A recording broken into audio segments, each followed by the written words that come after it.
Hello, you wonderful people, and welcome to another episode of Super-Fanta-Fi. This being a show where I talk about TV shows of the supernatural, fantasy, and/or science fictional genre. For today's episode, I'm going to talk about the season premiere of Grimm, the season premiere of Sleepy Hollow, as well as the series premiere of Emerald City. Like always, if I'm talking about something that you don't want to listen to, you can always look in the description down below and skip to ahead of what you want to listen to. So, for example, maybe you don't want to hear what I have to say about Grimm, or rather want to hear what I have to say about Sleepy Hollow or Emerald City. Look down in the description down below. I include the time slots and when I start talking about each of the respective things that we can skip to what you want to listen to. But the first thing I'm going to talk about is Grimm. Literally picking up moments after season 5's finale, and you have Renard and you have Nick standing there like, okay, what are we going to do in this situation? He's like, why did you help me? He's like, I don't know why. Aren't you supposed to be dead? Yeah, I guess I am. I do have bullet wounds on me. It's like, because they were reporting the fact that you're dead. It's like, how are you not dead? I don't know. Why did you help me? I don't know. And leaves. And then there's so many different things going down in the episode. The fact is, Rosalie is like, I don't want to tell anyone I'm pregnant. It's like, okay, I get it. It's a stressful time. Not the best time to really be saying that. She's like, no, it's just because it's like, we're in such a crappy situation. And it's like, we could literally die at any moment. Nick might be upstairs dead for all we know. And it's like, I don't, it's just kind of one of the situations where I guess it's like, she didn't want to get her hopes up too much, being like, oh, having such a happy news type of thing. And it's like, especially in a situation where it's like, they can't really enjoy it because they could die at any moment. But then you had Monroe being like, basically, like, if something happens down here, if the people falling down there, it's like, they're going to be in a world of hurt. They're the ones that are going to be sorry that they came down there because, Monroe, being a blue bot and everything, literally ripped them to pieces. Then there's the whole situation with Eve and her story. It's like, ever since that stick worked on, we saw a little bit of it at the end of the last season. But it seems like a little bit of Juliet is kind of coming back in, because there was even a moment where she said something. She's like, no, I don't want to go back. It's like she didn't want to go back to being Juliet because I guess, for one, being Juliet made her feel weak, because that is before she actually had her powers as like a hexen beast and whatnot. But also I think it's also because of everything that she's done. It's just like, as Juliet, she feels it. So she would feel remorseful. But as Eve, she can shut her brain off and do all the things that she's done. It's like, all the stuff that she did as Juliet, it's like far distant. It's like, yes, she remembers doing it, but it's like, it doesn't affect her. But now it's like, those feelings are kind of creeping back in. So we're still 100% not sure what the hell is up with that stick, because it's like, we see that it heals people, but the fact is that last season we found out also, like, there's a warning to it, because basically there's disaster that's going to follow it, and there's very bad signs associated with it too. So, but it turns out everything is slightly okay for a little while. I do appreciate when everyone goes upstairs and sees it, like, holy crap, Nick, did you do this? He was like, well, yeah, they were trying to kill all of us, so I had to take them out. It's like, Nick kicked some serious ass at the end of last season, taking all those dudes out. Literally, there was only like one dude left, the one that shot him, wasn't it, something like that? So, I mean, he took like 90% of the dudes out, except for, like, what's the dude's name? Bonabard. He's the dude that Renard killed. It clicked in his head, kind of talking about him and the whole situation with Adam, and, it's like, oh yeah, it's like, I killed him, and it's like, she's like, why would you kill him? I thought you were working with him. It's like, because when I love the fact is when he came in and everything, Adam was like, what happened to Nick? It's like, oh, I'm glad Nick is fine. So what? Oh, so if he's fine, why are you still here? Because it's like, if Nick was fine, you'd be dead. And it's like, I'm so thankful for your concern. And it's like, it's true. Because it is a situation where it's like, I'm surprised Nick let him walk away, but granted, it was a situation where he literally just saved his life, so it's kind of like, I guess in his mind, it's kind of like, maybe he was thinking like Renard was kind of having a change of heart, which sadly does not seem to be the case. I mean, maybe, who knows? I mean, I haven't talked about it, but this is the final season, so in case you didn't know, it's been plastered everywhere too, like, this is the final chapter, this is the final season. So, I mean, Renard is so interesting, because it seemed like at the beginning of the series, he was kind of like, oh, possibly an antagonist, but then he joined sides with Nick. But in the long run, you could argue that could have been him. Really, it was always him using Nick, but it did seem like he came to look at Nick as an ally, but then, like, he got in a position where he could have power, because he's kind of the bastard son in the royal family, so he doesn't really have any sway or any pull. But it's like, he can't be forgiven for a lot of stuff he's done. Because of him, Meisner's dead. Pretty much all of HW in Portland branch is dead, because they're looking for people that are like, oh yeah, who can we get help from HW? It's like, yeah, there's no more people here in Portland, so we kind of have to go outside Portland to get help from HW. They don't have any like places here left, because they all got wiped out with Meisner. like I said, it's a situation where it seemed like Renard didn't want things to go the way they did, but they did. It's the price to pay. Like, wanting what he wants doesn't come cheap. There's a price to pay, and it basically involves stabbing everyone he's ever associated with. Like the bridges he's created so far, he's burning all of them, especially when it comes to Nick. I mean, he is going hard after Nick in this episode too. He's like, yo, okay, I'm putting it out, APB on Nick. I want a shoot on sight. It's like, wait, what? It's like, because you have that cop, Franco. You see him from time to time throughout. I think this is like the first episode I've ever really learned his name. I've seen the actor in plenty of other stuff, but it's like, you've seen him plenty of times, like a handful of times throughout the series. Pops up from time to time, but it's like, this is, I think, the first episode I ever learned his name. But essentially, like, even he's kind of not okay with it. He's like, yo, like, no, there's no way Nick killed those two cops. The ones that Wu killed when he kind of, quote unquote, vogued, because it's not really voguing. But nevertheless, when it comes to the whole situation with Nick, he's like, I don't want to do it. He's like, either, so if you, Wu and Hank, he's like, if you know something about Nick, tell him to either turn himself in peacefully or get the hell out of town. He's like, I'm not about to be responsible for killing one of our own. Because he likes Nick. He knows Nick's a good cop. It's like, because even he's realized, all right, like, stuff with Renard is like all over the place. It's like he's something else. I kind of trailed away from it, but the whole situation with Renard is like, him and like, he ends up figuring out, it's like, oh, Diana had something to do with the whole forcing him to kind of kill that dude. And then, like, the way Adeline kind of justified, she's like, oh, since in a way it's like, because she found out about the bruises and whatnot, so that was her way of getting back at the men that hurt her mom. And it's like, well, maybe Diana is thinking in a way like, oh, get daddy to stop the men that hurt mommy so that they can, because in her mind, she wants them together. That's the whole point of it. It's like, she wants her family together, which is going to be a problem considering, her and Nick, because it's like, she doesn't give a crap about Renard. She only cares about Nick. It's like, especially when they came together, it's like, oh, Nick came to visit her. She's like, oh, Nick, they're kissing and making out. It's like, oh, I'm gonna get you out of this. It's just like, I'm afraid to take off the wedding ring that's like kind of cursed. It's like, even though the dude's dead, it's like, who knows if it's still going to be active. She's like scared to take it off, but it's like, she doesn't know what to do. Especially with Diana, because it's like, Diana's like super powerful. It seems like more so than anything, she's going to be like, that one of the biggest concerns this season. I mean, it's like, she is ridiculously powerful, and it's like, if there's anything that kind of gets in the way of her happy family, and that could include Nick too, then that could be a very bad thing for him going up against her. I hope it doesn't come to that, but who knows? Like, if it'll be a situation like that. I mean, I'm curious to see how this all plays out, because it's like, everyone wants Renard dead. Not even just Nick anymore. It's like, yo, Wu and Hank are like, yo, we're going to take him down. Because Renard's like, the fact is, I'm coming after Nick. You get in my way, you're done. It's like, oh. And Hank is like, yo, you coming for us? Don't worry about it. We won't have to worry about looking for us, because we'll be right there in front of you, because we're coming after you too. Because it's like, Wu's like, yo, it'd be easy just to fix this situation. We could just go in there, put a bullet in him. And he's like, I'm halfway joking. And then Hank's like, yeah, I'm halfway laughing. Because it's like, it's a serious option, dude.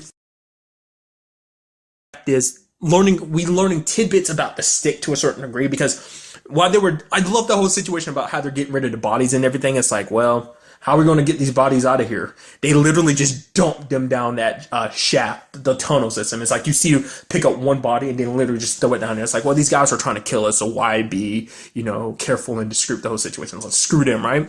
But then it came to getting rid of the bodies in the shop, and one of them grabbed Eve. Essentially, he's some kind of Vesson that kind of believes in, like, essentially it's called a death grip. Essentially, when they're kind of being pulled while they're in the afterlife, kind of like to give themselves a chance to kind of get like a heaven type of situation. It's not necessarily heaven, but kind of a peaceful, beautiful afterlife, kind of maybe a Valhalla kind of situation, kind of, they need to give an innocent soul in exchange. And that's their price for being able to do it. But, and he ended up grabbing Eve. The solution to that is literally just slicing off his hand. That was the proper way to doing it. And then it's like, yeah, but you need an innocent soul, so why did he grab Eve? And then, like, Troublecom points out, I was like, oh, well, what if that stick did more than just heal you? What if it's changing? What if it actually cleansed your soul? The reason why he grabbed you, because it's like, Eve's done some pretty bad stuff, even just before being Eve. It's not like she's 100% innocent. It's like, she did bad stuff as Juliet, too. So That is what it seems like the stick did. Because even then, it's like, even later on when she tries to use her powers, it doesn't activate. Like, she tries to vogue into a Hexen Beast, but it just kind of forces her to kind of not happen. And then she even apologizes to Nick. Like, you see the shift. Like, she has more of a, like, because she was very stoic before as Eve, it's just very unapologetic. But now it's like, no, it's there, it's happening. Because she even says to Nick, she's like, I'm so sorry, Nick. It's like, and I think he sees it too. There's a little bit of Juliet, which I think I don't remember if I brought it up during the season finale, season 5 finale, but it's like, now, once again, I've kind of mentioned this in something else, but it's like, I appreciate love triangles in a storyline event, but it's like, when it actually comes down to them, because it's like, the fact is that she's turning back into Juliet, the woman that Nick has been in love with for such a long time, was going to ask her to marry her, but then there's the new woman is like, Adeline, who was once an anime. It's like, I don't know. It's a situation where it's like, I kind of want him to be with Adeline. I mean, the whole Kelly situation, sure, but it's also because it's like, I wanted that relationship ever since I saw like that possibly being a thing where it seemed like she was developing feelings for him. Because for her, it's like it all changed the moment she lost the Hexen Beast side of her. Because that isn't something that hasn't come up back up yet. Because that was a big part, like she hid from him. It's because she didn't want him to know that she was turning back into a Hexen Beast. Because that Hexen Beast side of her, she didn't like. So that's kind of, because things did get a little complicated when Nick found out the truth about that. Because it's like, oh. Because her Hexen Beast side is what kind of made her the way she was before, which is kind of the same thing which happened to Juliet, which is kind of like they're mirror images of each other now too. It's like the whole like her pretending to be Juliet to steal Nick's powers as a Grimm, and then Juliet having to use the spell to kind of look like Adeline to get him his Grimm powers back, and now it's like she's becoming a Hexen Beast again while Juliet's becoming less of a Hexen Beast. It's just kind of interesting how I'm sure that's on purpose. But essentially, the guy that she did the death grip on, the point I think I was trying to get to before, is the fact that he had the same markings on his face, but it's something only Juliet can see. And then I start thinking, it's like, is that a Hexen Beast thing or something? I was like, no, maybe it's just a Vestin thing, but it's like, no, because Monroe and Rosalie never saw anything. She's the only one seeing it. So either it's because she's a Hexen Beast and she can see it because of that, or it's because she actually saw the symbols before, because it kind of seems like it deals with the afterlife or whatever. So maybe it's like because she kind of crossed that bridge to a certain extent. But then again, it's like, why wouldn't Nick see it too? Because Nick kind of crossed that bridge, but maybe he never officially died. I mean, who's to say?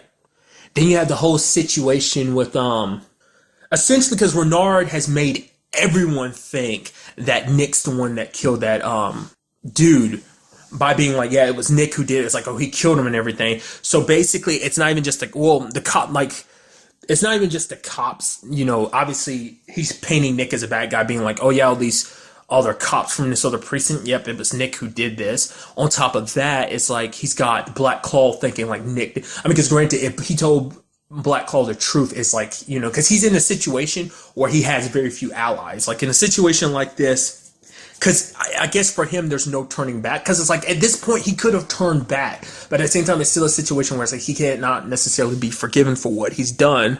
So he's basically got Black Claw thinking, like, Nick's the one that took the dude out. So it's kind of like they're going to be pulling all their fronts down on him. Because the interesting thing is that both sides are kind of alone. Granted, Renard's got like an entire police force on his side, but Nick and the team are just like on their own. They don't have the organization like HW to kind of give them manpower, give them access to kind of, because the whole thing is like, yo, we got to get Nick out of town. Nick doesn't want to leave, but he has no choice. He's like, I don't want to leave because if I leave, there would be no one like there to oppose Renard. And it's like, well, you don't have much choice because because they even like pulled up to like Rosalie and Monroe's place and like the cops bust in and everything. And then like, Monroe's like, okay, like my wife is pregnant. When the cops literally points a gun in his face, it's like, do not interfere. And it's like, holy crap, he just told you his wife is pregnant and you're pointing a gun in his face. Not cool, dude. Not cool at all. It's just like, holy crap, dude, things are just getting crazy.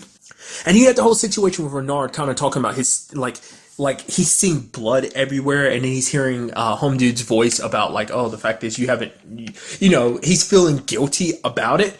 It's kind of interesting because it's like that's why I'm wondering, like, where will Renard's loyalties lie? It seems currently like, oh, he's all for being with Black Claw, but at the same time, it's like he's feeling guilt about what he did, mainly because I think because it's going to jeopardize any future he has in this whole Black Claw situation. It's like, but he made this bet and he's going to have to lay in it, so. And I love when it was all said and done, Nick turned to the one person he could always turn to, good old Bud.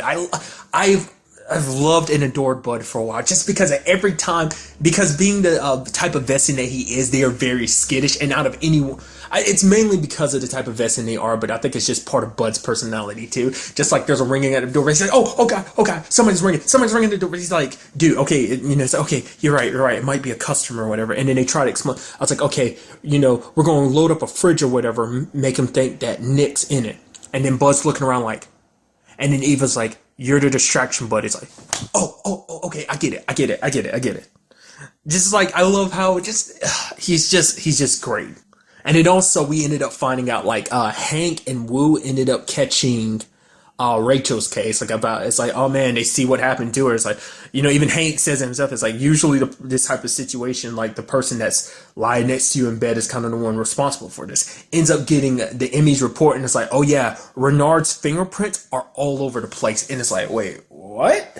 So to me, I was thinking immediately, I was like, oh, they could use that against him. It hasn't come up, but I'm sure that's where that's going to hit. It's like, yo, get him arrested, put into question all his actions and stuff like that, because it's like, hey, you're a suspect in her murder because like your fingerprints are all over her bedroom and stuff like that. Maybe there's not any concrete evidence saying you killed her, but it makes you a possible suspect. So I'm sure that's going to help out a lot, because Wu and Hank know this. And, especially because like he's got that whole team of cops like surrounding Bud's place and about to make a move. And it's just like, oh goodness, that's going to help. Like, I'm this. Excuse me, I got too excited. I'm just curious to see how this all plays out. I'm super bummed this is the final season, but I'm sure it's going to go out with bang. Because they've already kind of tied up a lot of loose ends. Like, for instance, like I thought that whole key situation was going to go off a lot longer than it was, but then it's like, nope, that got resolved last episode, but we're still kind of figuring out what the stick is, obviously. But it's like, I thought that would have been like a season, like a entire series long thing, which it was, but it never really was like a big part of the story. Like, it was kind of like the main overarching plot, sure, but it was like it came in waves, like little spurts. Like, it's like, oh, here and there something about the keys, oh, here's something about the keys, nothing about the keys, here's something about the keys. But then like all last season it was just like, and we're done with the keys. It's like, okay, I mean, granted, it's like, what is this stick, what is it capable of? Obviously we're going to be getting some answers. I'm curious what it has to, I mean, like I said, it seems like it has something to do with the afterlife, because that particular vesting had those markings on his face, and it seems like that's connected to afterlife. But I feel like if it was, then you would think that Nick would be able to see something on it. Granted, we don't know for sure, because Nick hasn't looked at it subsequently since he quote unquote died. So maybe now that he's back, I mean, because that could also explain why Juliet was able to see something, because she did die. Like, she did die, and Meisner and them kind of brought her back. Or maybe it's just because of that whole death grip situation too. So I mean, there's a lot of reasoning for this, because this was like her first time seeing the thing.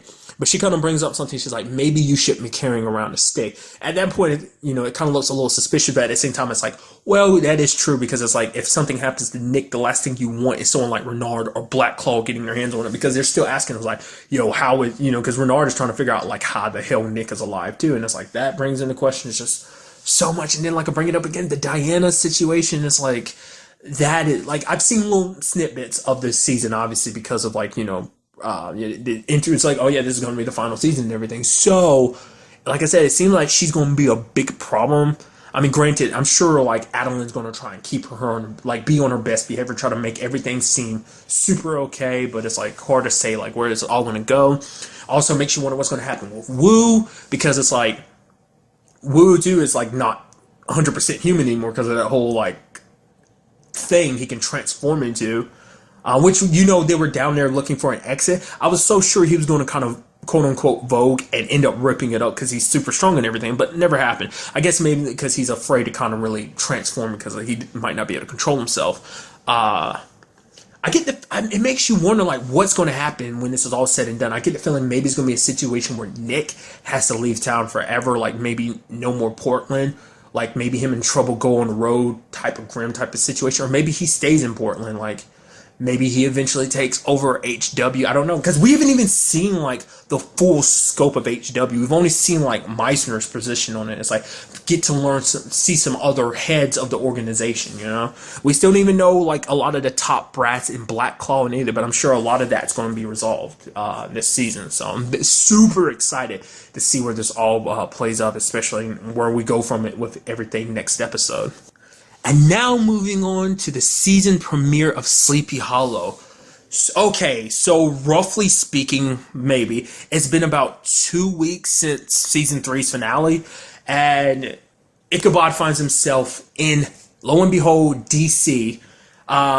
A lot of stuff has changed drastically. I kind of brought it up in the video. I was wondering about it.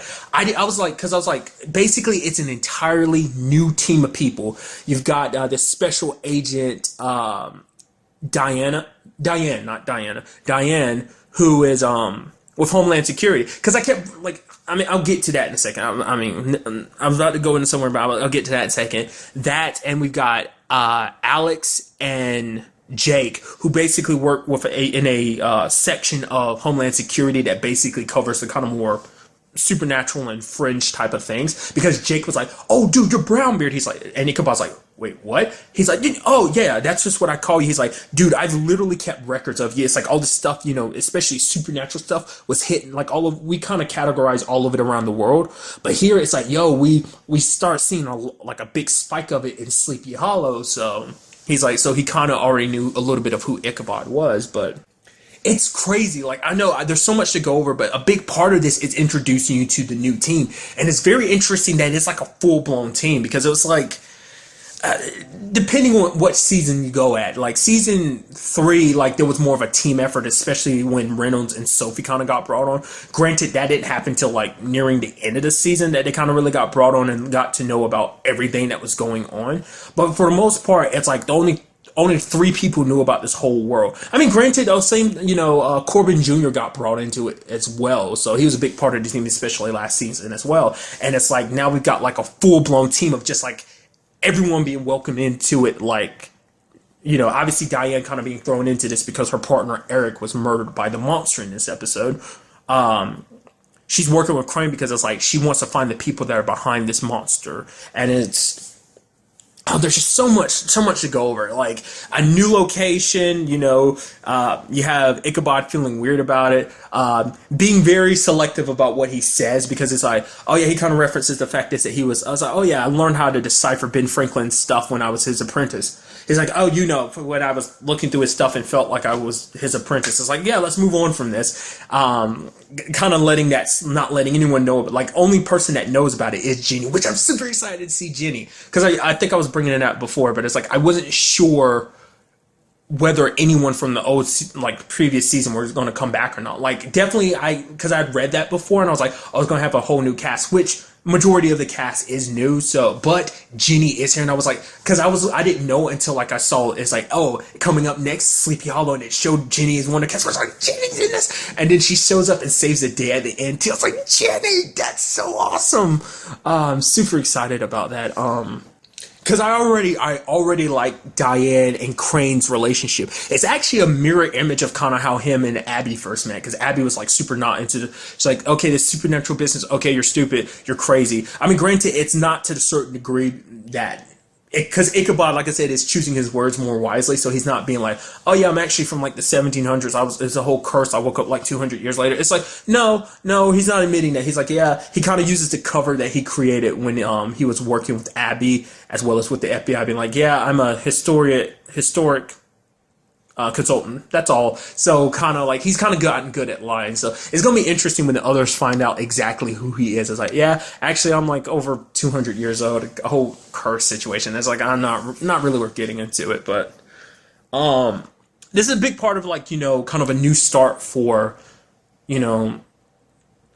Ichabod since the whole Abby situation. It's like, dude, I don't know if I brought it up last season, but it's like, holy crap, it's just things been terrible for Ichabod. I mean, first in season 2, he ended up losing not only his son, but he ended up losing his wife too, Katrina, because of that whole situation. And then the next season he loses, well then he kind of got Bessie back into his life.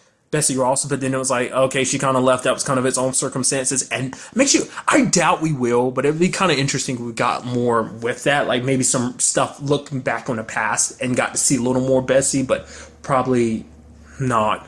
That probably was just a season 3 type of thing, but nevertheless, and now Abby too, man. That's kind of the whole thing is kind of searching for the new witness. I kind of beat around the bush. So I might as well just get to it right now. It's like, at first it's like, okay, obviously it's like, oh, the new witness must be Diane. It's like, because it's like, Jenny kind of brings this up. You don't know who the new witness is. Like, there's no real way of kind of tracking the new witness down. And so they're kind of worried. They're like, oh, because with the new witness, that means that Abby's spirit kind of passes on to them. So that in some shape or form, she still exists within the new witness. So it's not that she's not completely gone.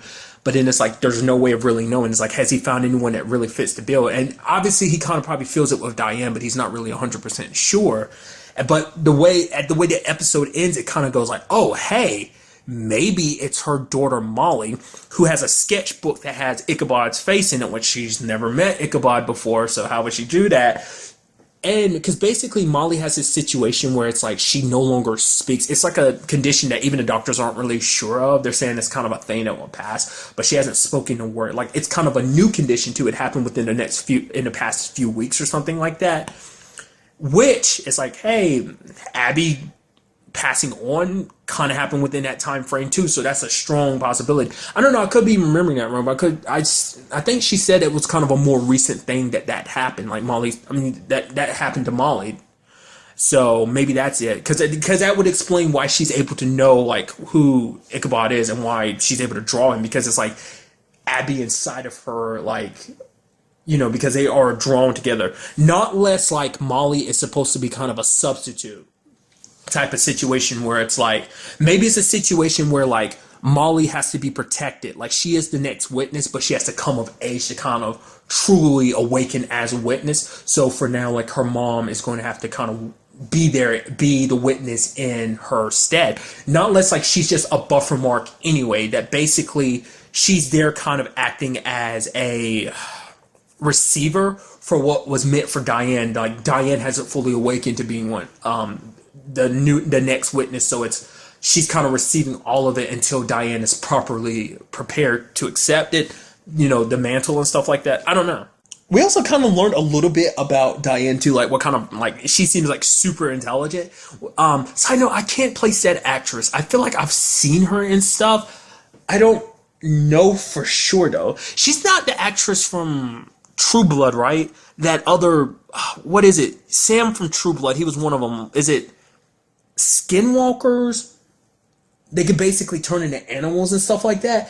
That wasn't like his girlfriend for a short while before she ended up dying, was it? Like, in like the second or third of last season, he met someone else like him. Is that the same actress? Maybe it is, maybe it isn't. I'm like, I meant to look that up. It's like, I looked at her, I was like, the actress who played Diane looks very familiar. I just can't quite place her. But nevertheless, it's like, you also got introduced, I'm just getting all over the place. I do apologize. Point that I was making is like, she's super intelligent because like she was able to figure out where exactly Ichabod went, because it's like, oh, the fact is that, oh, this certain stuff that was on the bottom of your shoe, I knew it only came from a specific area and was able to follow back. It's like, holy, you're very good at this. So she comes equipped with her own very interesting skills. It's going to be interesting to see how they work as partners. Like, so far, I really like it. Like I said, it's heavily reflective of his and Abby's. Like I said, she's not as super against it as Abby was, but like I said, she had a lot more information that Abby had a lot more information that Diane doesn't know yet, because it's like, you got to ease her into this whole supernatural world. Like, oh yeah, demons and stuff like that exist. Like, me being 200 years old, that's a whole other story. Then you have Jake and Alex. Jake is kind of like the one who's kind of, it seems like he's always had faith in, like, he always believed in, like, the supernatural. It seems like Alex kind of gives him a little, like, kind of busts his balls a little bit about it.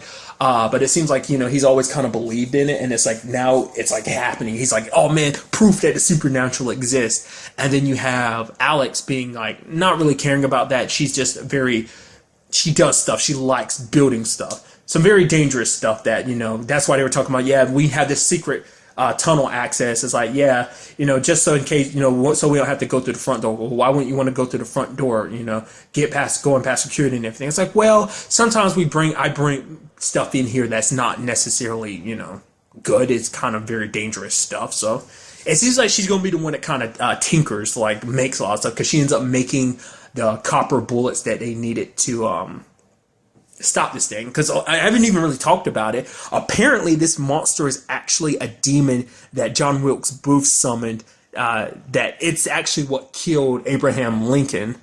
Apparently his wife was. It's so interesting. Like I said, this show just has a very interesting perspective. It's like taking everything. It's like, taking American history and adding a bit of a supernatural element to it. And it's being like, basically his wife was connected to the whole supernatural world, try to keep him protected, but with the powers Booth had, he ended up killing Abraham.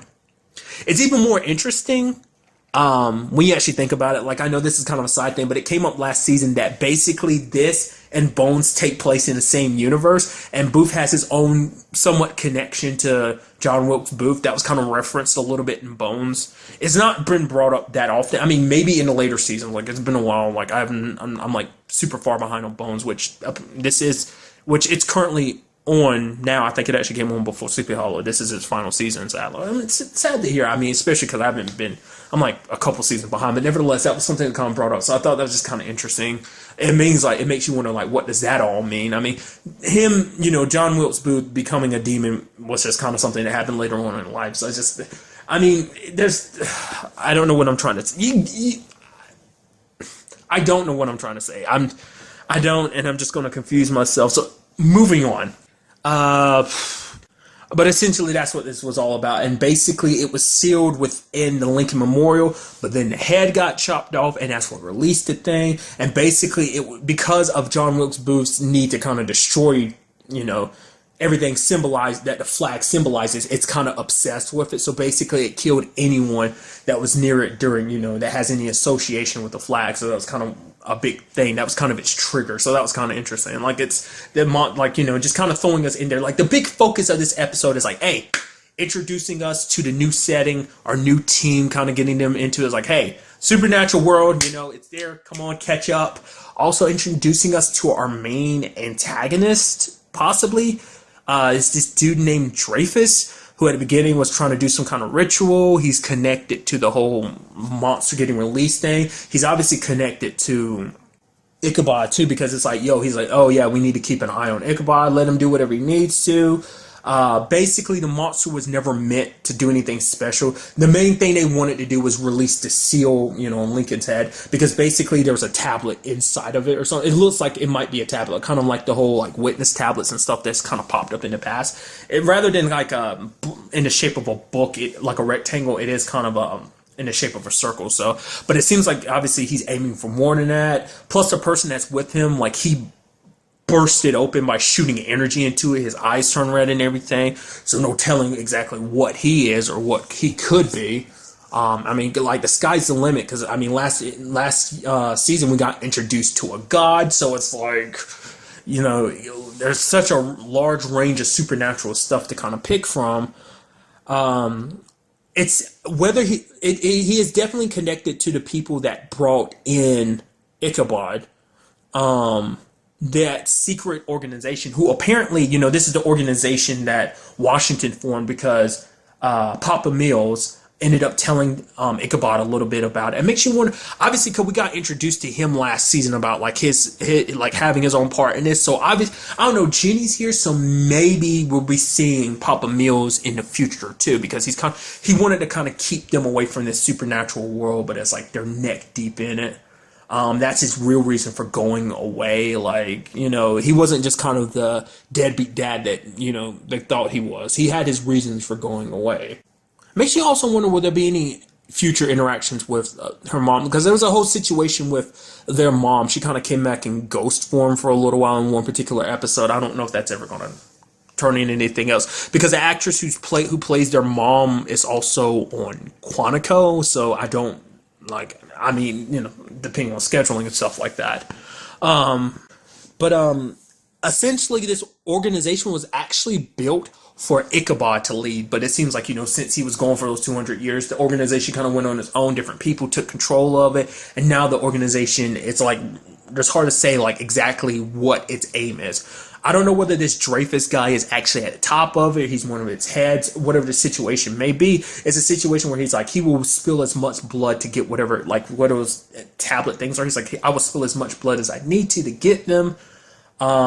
Apparently there was like a CEO that he was trying to acquire their business, like kind of have a merger with them, but essentially like he couldn't get the deal to go through, so he sent the dude who's possibly a demon, most likely a demon, well, some kind of supernatural thing. He basically sent him there to kill him, so I guess it's going to make the transition and the kind of the acquiring of that company a lot easier. It's like we still don't, like I said, it's the first episode, so there's so many questions. It's like, what do they want? What is the intentions of this organization? Like, obviously they're neck deep in this whole supernatural world, but it's like there's that whole thing they got last. It was, I can't remember. He's the guy that brought Ichabod in at the end of last season. Like last season, he met up with Nebbins and ended up killing him. Nebbins ended up stealing something from Corbin. I don't remember exactly what it was, but it's like, man, I'm sure that's going to play a part in this season. But it's like, don't really know exactly what's going on. But this episode, like the big part of it is like a new beginning. It's like, this new place is something new. It's in a way it is kind of home for Ichabod because it represents all that Ichabod fought for. It's like Jenny's trying to tell him, it's like none of this would be possible if it wasn't for you. And that also means kind of a new beginning with Jenny. Like I say, I'm so excited. I'm glad that at least some part of Sleepy Hollow came with him. Like it's one of those situations that's like, man, it's crazy to think like we're calling the show Sleepy Hollow, but it's not technically Sleepy Hollow anymore because we're not taking place in Sleepy Hollow. I know it's a nitpicky thing, but still. What this means for Jenny, well, we kind of find out. We hear a little bit of what she's been doing since, everything played out last season. She lost Corbin Jr. She lost, I actually don't remember Corbin Jr.'s last first name. I remember the actor's name is Zach Appleman, but it's like I can't remember the character's name. But losing him, then losing Abby was a lot, but it's like it seems like Jenny hasn't gone back to her ways of like being, connected to bad people. I mean, who knows? Maybe, who's to say exactly what she went through? People do a lot of things when they're kind of in a lot of pain, but we hear a little bit. But who's to say she didn't do some shady stuff that's going to come back to kind of bite her in the tuchus? Me trying to put that very PG like. Here in DC, just so much. I'm almost completely forgetting about the fact is, of course, we're going to have a new hideout. Part of me was thinking, I was like, oh man, are they going to make that place that Ichabod was held in, that kind of underground? I was like, is that going to be the hideout? I was like, nope, it's not. Basically, the place that Zach and Alex works at is going to be their new place because it's like they have like huge amounts of records.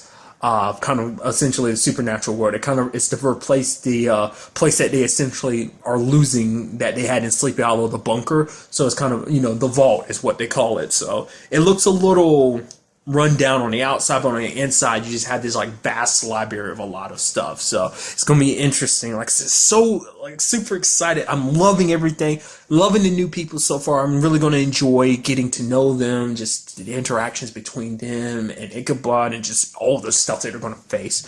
I am very curious to see what from the past is going to pop up, especially the Headless Horseman.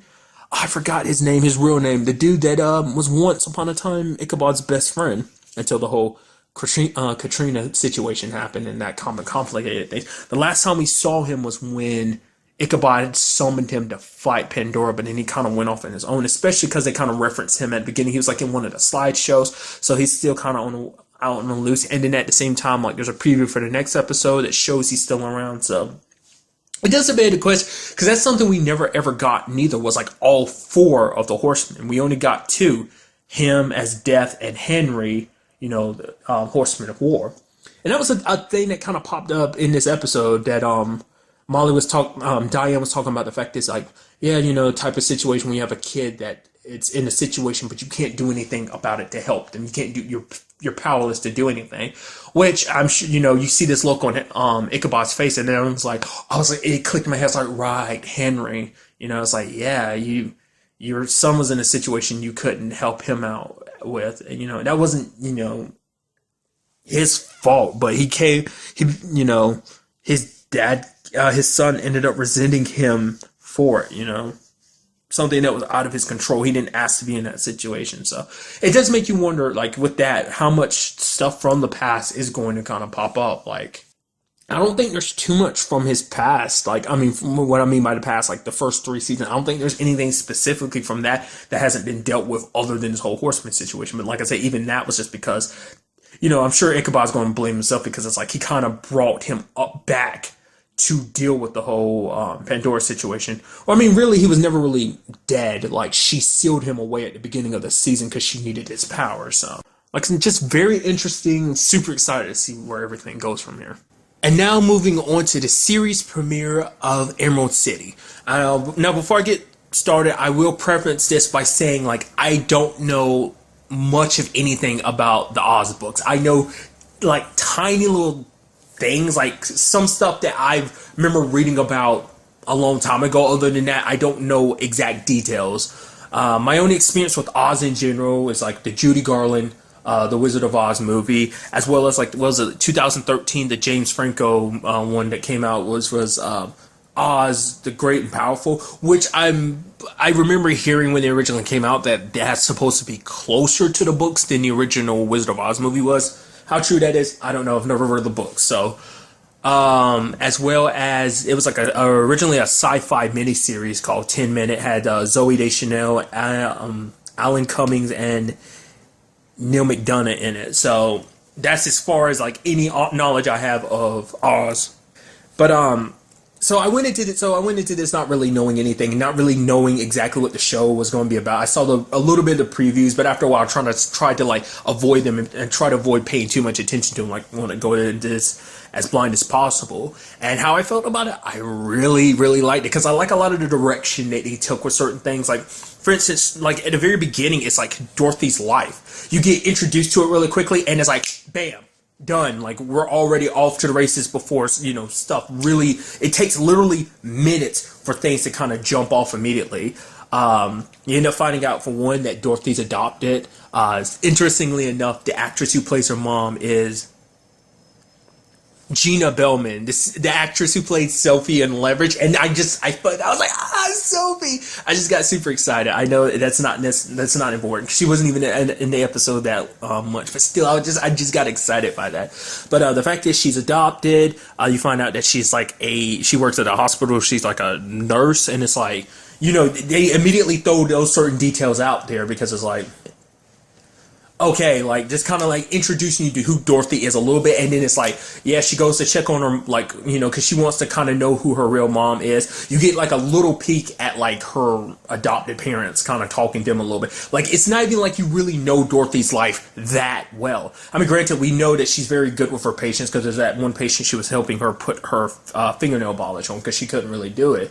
Also, we saw that she was stealing her meds, but it was for a good purpose. I was like, oh, you're stealing meds to like sell them later on? I was like, okay, you're kind of a bad person, Dorothy, aren't you? Like, not trying to throw shade because it's like, oh, who knows what her reasoning could have been. But it's like, no, she stole the pills for her mom because her mom is kind of, it's like, oh, her mom did something she wasn't supposed to, and probably like hurt her back, so they're just kind of pay medicines to kind of help her out.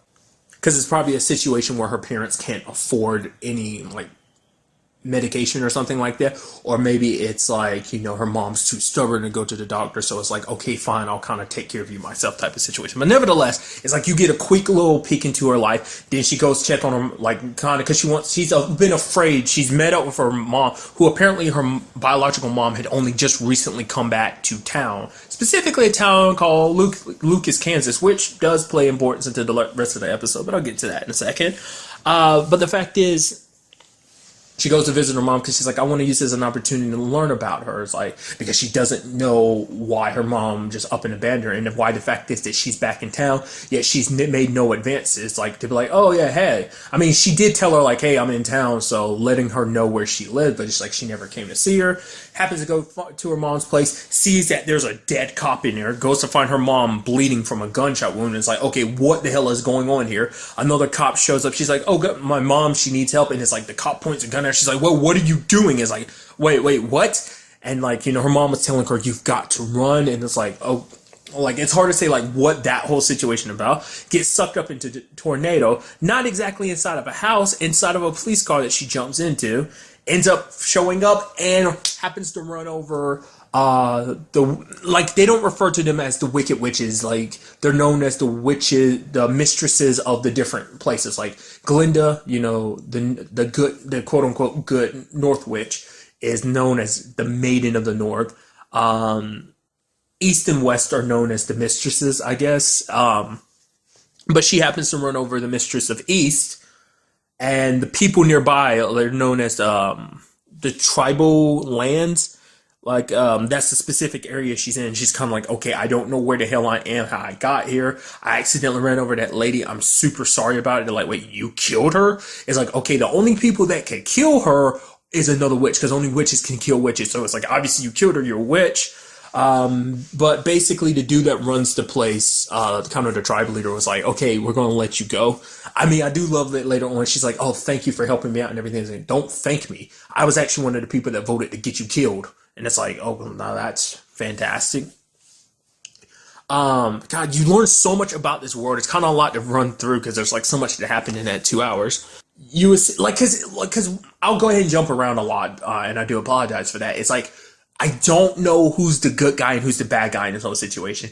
It seems like, from what I can tell, the witches are been put in check by the wizard. Like, he's kind of like, obviously he pushes more science than magic, because magic is kind of outlawed and everything. It's supposed to be looked down upon. He kind of regulates it a bit, and he kind of pushes more for the scientific angle of things, because it seems like Emerald City is the only city that's really left standing, like at least big city. Everywhere else was destroyed by something known as the Beast. It was something, a powerful creature. Like, apparently it takes on many different forms. Like, there's no concrete form of what it looks like, I guess, from the way that tribe guy was talking about it.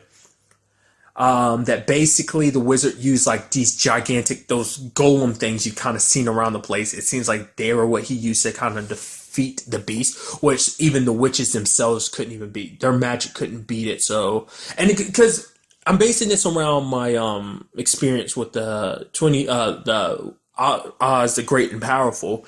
Essentially, obviously it kind of trails across all the Oz mythology, but I mean, that I know of. But essentially, the Wiz doesn't have magic. He just uses science to make people think he has magic. That was kind of the whole point of the movie, is like pretending like he had magic when he didn't, because all the stuff he does is foreign to everyone. So I'm thinking, what if that's kind of the same concept? But it seems like the concept exists, but it's actually past that. It's not like tricks or anything. He's like, no, I defeated and saved you all with science, not magic, So it's out there. It's not like everyone thinks like, oh, what the wizard does is magic. I mean, it seems like it's still to a certain degree, but I guess they could look at it as like, he describes his magic as science, but it doesn't seem like he tries to hide behind it, pretend like it is magic. But maybe that is. I mean, we haven't really gotten to really know him that well. Interestingly enough, the wizard is played by Vincent D'Onofrio. I completely forgot he was in this until I was like, oh, I completely thought it was a different actor in that song, because I was like, right, Vincent D'Onofrio, that's right. Nevertheless, but it does seem like it seems like the witches are angling to try and take things back. So that's why I'm like, it's hard to say who's a good guy and who's a bad guy in this. Because, I mean, definitely because it seems like the wizard has done some shady stuff too, especially when you find out about his guards, his special guards. Like, apparently they burn people alive. Like, it's just like, I don't know. It's one of those situations like we're coming into it not really knowing anything. It's like we are Dorothy. We're like entering this world not knowing anything at all. Like, for instance, she ends up meeting someone who we can assume who is essentially the Scarecrow equivalent in this. He has no memories because like when Dorothy finds him, he's strung up on a cross and with barbed wire around his arms, but his head is in such a state he doesn't remember anything, his own name and whatnot. And so she calls him Lucas, named after her hometown. She ends up learning later on, because Lucas is wounded, and she tries to get help from a particular witch, and ends up finding out that Lucas is actually part of the Wizard's Guard, and that the very situation that happened to him, that village that was kind of like all those burned corpses around, as part of the Guard, he would have done stuff like that. And so it's like, oh yeah, but they did it to me too. But she's like, it doesn't matter. The fact is that your mind, I forgot what the exact phrasing she did was like, the fact is that you've done so many grotesque things that your mind has kind of done that to you. It's like his brain essentially has made it so it's hard for him to keep a thought. Essentially, it's kind of, alluding to the whole brainless aspect of, the Scarecrow character. So, because what I really like too is the fact is like kind of coincide, like kind of like I keep bouncing all over the place. I do apologize because I keep doing that all the time, but it's like kind of that darker nature of the show that I really appreciate. I wasn't expecting is like how the whole situation, like multiple cases. First, let's go with like the essentially the mistress of the East. Like she tracks down Dorothy and is like, okay, who the hell sent you? Did my sister send you? Did Glinda send you? What does she want now? And it's like, no, Glinda didn't send it. And it's like, she does some kind of magic thing, because basically she created this special prison for people that kind of break the wizard's law. And it's kind of like this, like, muddy bath or something that I guess is kind of like you trap someone in. They can move and stuff, but it's like their mind is kind of trapped there, because essentially they're there on a yellow brick road, and then she's like trapping them. And it's like every time it keeps switching between them on the road and then both of them in that kind of like pit prison. And it's like, maybe, I don't know, maybe it's something like she locks your brain there first. Like, I don't know, it's hard to understand exactly what she was doing to them, because it kept cutting back and forth. So I'm guessing like it's kind of a situation of like torturing both your body and your brain at the same time. It's the only thing I can think of. But it's like she's holding the gun that Dorothy came with, and she's like, okay, Dorothy's like, don't mess with that, it will hurt you. And she's like, I'm a witch. The only thing that can kill a witch is another witch. And obviously you're not a witch, so I don't have to worry about it. And then Dorothy's like, okay, you want to know how it works? Point it towards yourself. She's like, okay. And just squeeze it. Squeeze it, shoots herself in the head and kills herself. Wasn't expecting that. First, it's like, okay, you thought she was dead. She was run over by a car. So it's like, okay, I guess that's supposed to be the house equivalent, right? But it's like, nope, that didn't kill her. But then it's like, I guess it's a situation where it's like, to them, it's like, it's not just magic that can kill them. It's things from another world that can kill them. Because, I mean, who knows how well a bullet will be against a witch if you don't go for a headshot. I mean, I'm sure like you wound them enough, they could bleed out or whatever. But it's like, we really don't have a clear cut. I mean, maybe it's related to because Dorothy's from another world, which does make up the question, is the wizard also from another world? Because I think that's kind of his whole story and everything too, that he came from another world just like Dorothy did. And that's why he knows the whole science thing. Like, no one else is as very science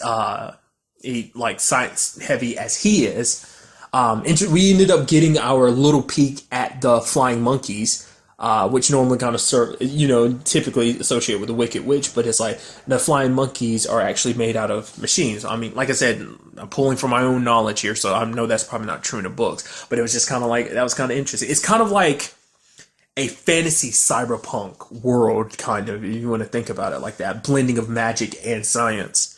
Also, the yellow brick road is yellow because apparently there's like poppies. I forgot what it was, like essentially poppies, which are basically opium. It's like, wait, what? You literally have Dorothy kind of sniffing it a little bit, and then like she's walking down the road and she's kind of getting like high, and it's like, really? The yellow brick road is nothing but drugs? That's kind of interesting. I wonder, I guess it's just kind of a natural thing, not unless someone constructed it like that. But it seems like the yellow brick road just naturally, I guess like they built the road on top of a like opium field or something, and it's like, that's crazy. But the other point in it I was alluding to is like the kind of darker element to it. It's like the situation with the witch. She was like, the moment she found out that the boy got released and everything, she got super pissed and started attacking Dorothy and trying to shove some flowers and stuff down her throat. I mean, she had just tried to poison Lucas from before, but luckily that really helps out a lot. Dorothy being a doctor / nurse, that really helps out a lot, because she's like, oh yeah, charcoal will kind of absorb the poison, which is like, I didn't know that was a thing. That's pretty good, like, it kind of goes along with the like people thinking she's a witch because she's a healer and stuff like that. Plus, she kind of fell out of the sky it does make you wonder what did they do about the whole car situation. I mean, I guess they kind of just left it where it was. I mean, but still. But Lucas like stabbed her, and then afterwards he picked up like a pan or a pot, like or a vase or something, and started bashing like the witch's head in. And it's like Dorothy was like, "Stop! Stop! Stop! What are you doing, Lucas? Stop!" And then for the first time, it's something he brought up earlier in the episode. It's like, oh, he doesn't even remember what his own face looks like. And then he happens to turn and sees his reflection, and he's covered in blood. The first time he gets to see his own face, to his knowledge, and he sees himself like this, because she had warned him that he was a bad guy. And it's like, even Dorothy kind of was a little afraid, because she picked up the sword and kind of moved it away from him. It's like, oh, do you believe that? He's like, it's fine if you truly believe that. Because the question is like, how does Lucas know that's not who he really is? He doesn't remember anything about himself. Like, how do you know that you're necessarily a good guy? And he's like, if it eases your mind, take the sword. But it's like, now it's not just Dorothy. He sees it himself too. He's like, he sees what he's capable of. It's like, yes, he did that to protect Dorothy's life, but the fact is he could have stopped where it was just self-defense when he stabbed her. Doing what he did was just pure brutality. And it's like who he was before kind of seeping in. Like, it does make you wonder, why are her guards, the wizard's guards, so brutal if that's the case? Why are they built like that? Is it specifically witches they aim? Like, is that why he went in overdrive mode like that? Is because she was a witch? Or is it just because he was angry and that's just how they're trained to, like, when there's a target in front of them, they just take them out? Just obliterate and destroy them. I don't know. I mean, because there is that other guy that the wizard sent after Dorothy. I mean, at the time he didn't know it was Dorothy. He's just like, whatever came through that tornado, came out in the sky, track it down, kill it. If it's dead, bury it, and so forth. That dude, he's kind of one of the wizard's most trusted people. And essentially one of the guys was like, hey, why don't we kill him, bring back the thing, cut the thing, whatever came out the sky, cut off its head and bring it back to the city. Then we'll be the ones most trusted by the wizard. Dude tried to kill him. He literally sliced him to pieces. And he was like, And the other guards are like, yeah, look what happened to Dorian. He's like, yep.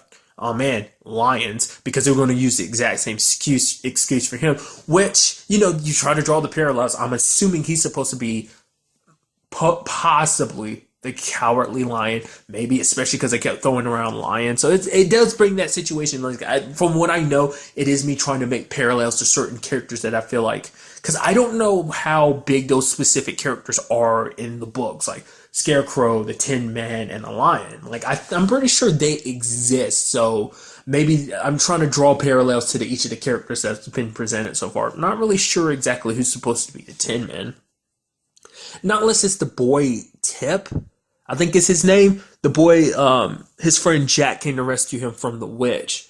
Apparently he has some kind of disease that needs to be cured. It's like something about his blood. But basically when his friend wakes up and in the morning ends up finding him, he basically transformed into a girl. So it's like, is that something he naturally does? Or is it some kind of curse that the witch put on, because the witch is actually still alive? Or is it part of the sickness that basically the witch has actually been fighting, trying to keep him safe from? Because in her mind, she's like, I'm trying to keep him safe. That's why she's doing what she's doing, locking him up like that.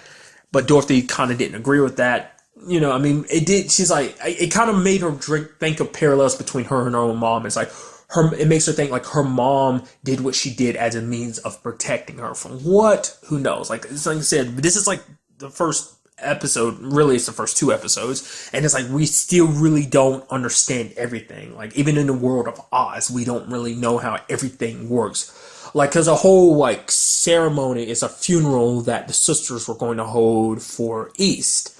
That basically it was a ritual that basically North kept saying, like, Glinda kept telling West, it's like, don't screw this up. Don't screw it up, because it seems like West has basically spent her entire time getting high. Then the whole situation with Glinda's, like, those ladies that she sent to kind of assist the wizard. One of them, I think her name is Isabel, got pregnant, even though they're not supposed to do that, because they're supposed to be focused on their mission, and that kind of pulls away from their focus. And he ended up getting a new assistant named Anna, and I'm like curious what that's all about. I don't know. It's a situation where it's like I'm wondering it's hard to say like whether the wizard is a d-bag or not. Like I don't know. Like it's really hard to say who's the bad guy in this situation. I think he seems like a bad guy, but I think he is trying to keep the witches in check because he even like puts the whole funeral on as a spectacle so that people in town, because like even the witches are still kind of held to such high degrees and stuff like that. They're not, I guess, because it almost seems like he tries to demonize them. Because it's like, even brings up the fact is that Glinda comes into town and people are kind of like, ooh, super excited. And he's like, people are only like this because they forget what witches are capable of. They forget what magic is like. And that was the whole point of the funeral, is because he wanted to kind of go, he wanted there to be problems so that people could see just how untrustworthy witches are, unstable they are, especially in Wes's case, because she's like getting high all the time. She looks like just a mess. And also, it seems that her and Glinda haven't seen each other in 20 years. Now, whether that's all three of the sisters, plus there's the whole situation with South, which I was really unclear about. But it's like they haven't seen each other in 20 years, which does beg the question that maybe South is connected to Dorothy's mom. Because that was another thing I almost skipped over. It's like Dorothy, when she killed, just like, the ruby slippers, essentially when she killed East, the little metal things on her hands transferring over to Dorothy, but they're not clear. They're not clearly on her. They vanish, so it's kind of like they're there, but they're kind of invisible. And it's like I said, because they're gold, but they have like ruby jewels in them. So I guess that was kind of supposed to be the obvious comparison. Like, oh yeah, these are kind of like, essentially that was kind of like her receiving the ruby slippers. What that entails, I don't know. We have not seen them since she got them from East. But essentially, it's like they haven't seen each other in 20 years, which is like, hey, that's what happened with Dorothy. Like her getting dropped off at her parents' house was like 20 years. Being adopted by her parents was like 20 years ago. So maybe her mom was actually South. And maybe like all this situation is like, because during the funeral, West ended up sucking up some blue light from East. And she's like, oh, you stupid girl, did you get the spells? And she kind of spits it into a jar. So, like, that's why I'm like, it seems like the witches are trying to make their move, trying to get back to where they were, whether it's on top or not. I don't know. We really have to wait to see how that all plays out. It's going to be very interesting going forward because it's like, because Dorothy saw Lucas the way she did, it's like it completely terrifies her. Now she's like, because a big thing was like when they were first meeting, she was trying to make a knock joke with him. He's like, oh, knock. He's like, okay, what's the point of that? It's like, yeah, you're supposed to say who's there. And he tries to do that with her at the end, but she's so terrified she just doesn't say anything. So it makes you wonder what that means going forward for them. Because, I mean, because she's seen that side of him she didn't think was there. It's like, yes, she had her reservations at first when the witch told her that, but she was like, nah, like, it's okay. She was a little nervous about Lucas, but she still was like, okay, he's still the person he is right now, and it's okay. I saved his life and everything. He's fine. But then it's like, now that she saw that side of him, it's something she can't unsee. So what that's about, trying to figure out this whole situation between the witches and the wizard. What's this whole beast situation about too? Could it be that the beast isn't really a thing? Could it be something that the wizard fabricated? Could have been like something he made up because it's like, hey, like something went wrong in the past, and it's like he needed to give the world, needed to give Oz a big baddie to hate, but there was something else behind it, like. Because to my understanding, that is kind of like the wizard's job, is to kind of pretend to be the great and powerful person, when in actuality he's just some normal dude that found himself in a very extraordinary situation. So, I mean, really, like I said, we'd have to wait to find out more. And I'm super excited to see what happens next episode. But really, that's all I wanted to talk about in this episode. Till the next time we meet, be happy, be safe, live life to the fullest, and enjoy it. Good day and goodbye. Side note, kind of ending this off, Toto. How crazy is that? It's like, oh yeah, Toto is usually a small dog. It's like, no, Toto is pretty freaking big in this. I just thought that was crazy. And the name Toto is essentially like, yeah, Toto. It's our word for dog. Okay. Just, I don't know. You didn't have to do that, and I'm okay with the fact that you're doing that. It makes sense that you just randomly have to give it that name, because it's like, it's not actually Dorothy's dog. It was actually with that cop. It's actually a cop dog, so. But really, at this point, that really is it, so.